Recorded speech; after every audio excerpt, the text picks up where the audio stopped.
이게 좀 어떻게 하면 너무하다는 생각이 들 정도로 하나님의 심판이 가혹한 것 아닌가 하는 생각을 할 수 있습니다.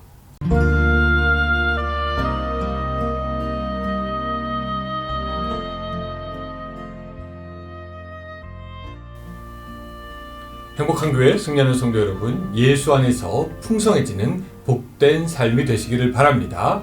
하루에 성경 한 장, 그리고 또 5분 메시지, 그리고 30분 기도하는 153, 오늘은 시즌2 147번째 시간이고 하나님께서 우리에게 선물로 주신 하루 5월 12일 목요일 순서입니다. 교회를 다니지 않는 사람들은 명상을 한다고 하죠. 하루에 있었던 일, 또 앞으로 있을 일을 정리하면서 마음을 다스린다고 합니다. 근데 우리는 묵상을 하고 침묵 기도를 합니다. 명상과 비슷해 보이지만 조금 틀립니다. 묵상은 하나님의 말씀을 되새기는 과정이고, 침묵 기도는 하나님께 집중하면서 잠잠히 하나님 앞에 나아가는 훈련적인 기도가 되겠습니다. 명상은 자기를 비워내지만 침묵 기도와 묵상은 하나님을 더욱더 채워나갑니다. 이런 침묵을 통해서 우리는 우리에게 말씀하시는 하나님의 메시지를 듣게 되는 첫 문을 열게 되는 것이죠. 엘리야에게 세미하게 말씀하셨던 그 하나님의 음성을 오늘 여러분들이 침묵 가운데 나감으로 들을 수 있기를 바라며 오늘 153 시작하겠습니다. 자, 오늘 말씀은 에스겔 7장 26절부터 27절까지입니다. 에스겔 7장 26절부터 27절까지의 말씀. 자, 제가 읽어드리겠습니다. 여러분들도 댁에서 같이 읽었으면 좋겠습니다. 환난에 환난이 더하고 소문에 소문이 더할 때에 그들이 선지자에게 묵시를 구하나 헛될 것이며 제사장에게는 율법이 없어질 것이요 장로에게는 책략이 없어질 것이며 왕은 애통하고 고관은 놀람을 옷 입듯 하며 주민의 손은 떨리리라. 내가 그 행위대로 그들에게 갚고 그 죄악대로 그들을 심판하리니 내가 여호와인 줄 그들이 알리라. 아멘.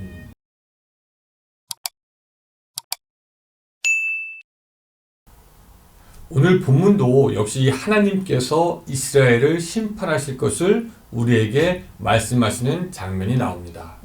우리는 이런 장면을 보면서 하나님께서 왜 당신의 선택한 이스라엘을 이렇게까지 심판하시는가, 그런 생각을 할 수가 있죠. 예를 들어서 24절에 보면은 내가 극히 악한 이방인들을 데려와서 그들이 그 집들을 점령하게 하고 강한 자의 교만을 그치게 하리니 그들의 성소가 더럽힘을 당하리라.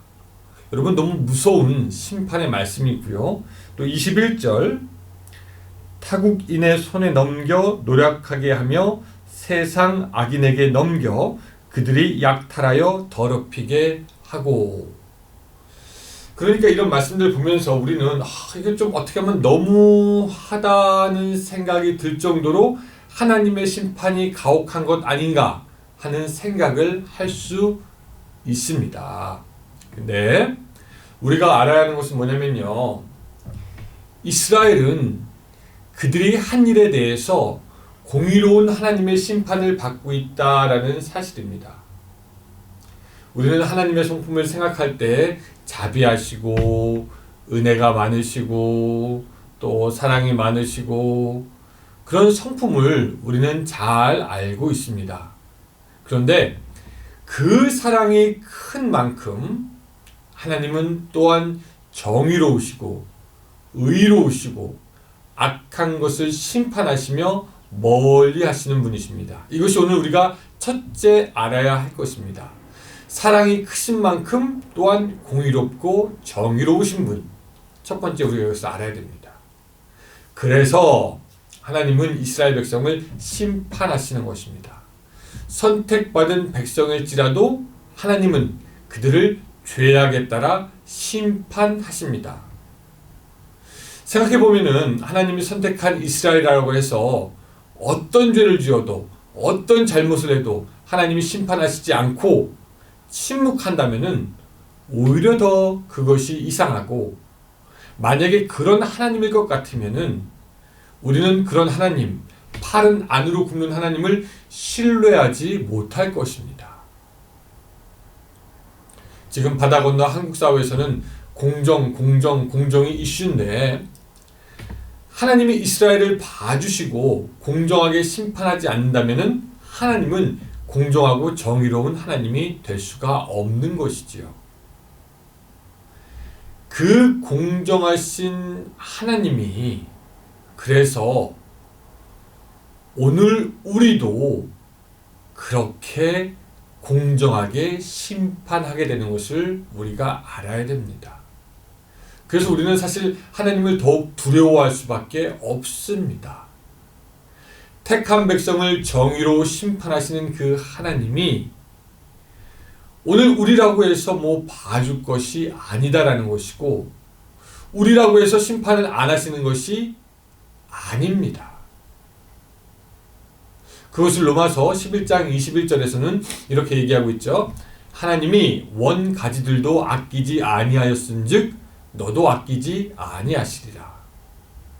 하나님은 노하기를 더디하는 분이시기 때문에 우리의 죄와 허물에 대해서 마치 일수를 받으러 다니는 사람들처럼 꼬박꼬박 벌하시고 심판하시지는 않을 것입니다.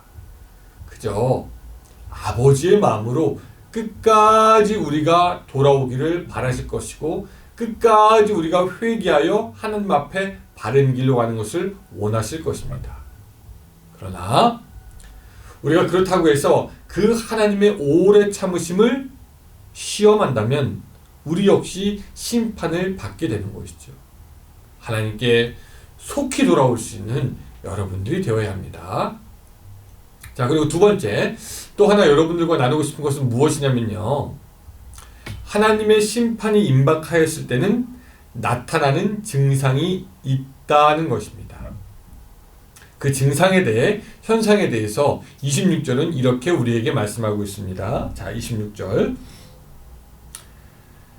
환난에 환난이 더하고 소문에 소문이 더할 때에 그들이 선지자에게 묵시를 구하나 헛될 것이며, 제사장에게는 율법이 없어질 것이요 장로에게는 책략이 없어질 것이며 라고 말씀하고 있습니다. 자, 여러분, 이 구절이 말하는 것이 무엇입니까?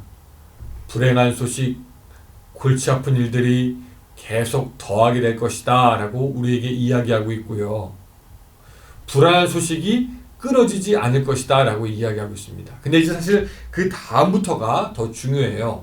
어떤 말씀이냐면은, 선지자에게 묵시를 구하나 그것이 헛되고, 제사장에게 율법이 없어지고 장로들에게 책략이 없어질 것이라는 겁니다.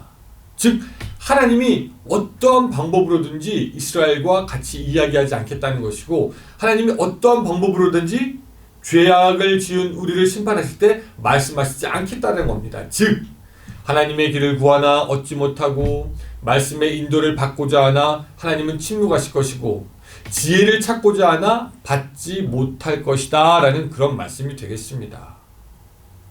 사랑하는 여러분, 여러분들은 어떠십니까? 하나님으로부터의 길을 인도함 받고 말씀의 지도를 받고 지혜를 얻어 살고 있습니까? 하나님이 주시는 그 지혜가 여러분들 가운데 항상 있습니까? 여러분, 그렇지 않으면은 우리들은 세상에서 들려오는 여러 가지 소식들로 인해서 마음의 고통과 불안과 걱정만 가중되고 있을 것입니다.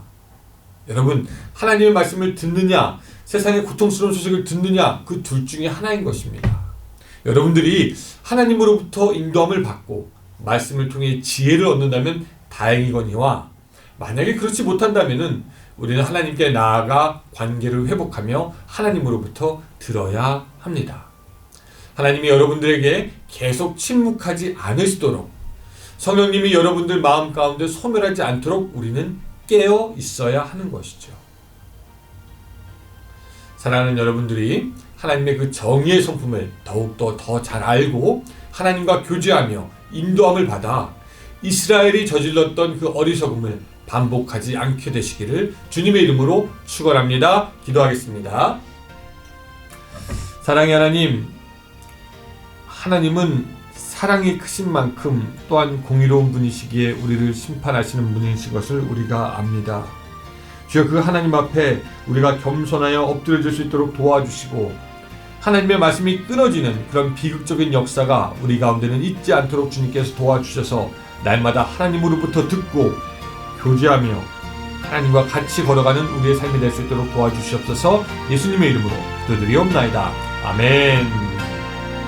네, 감사합니다. 여러분, 오늘 하루도 좋은 하루 되세요.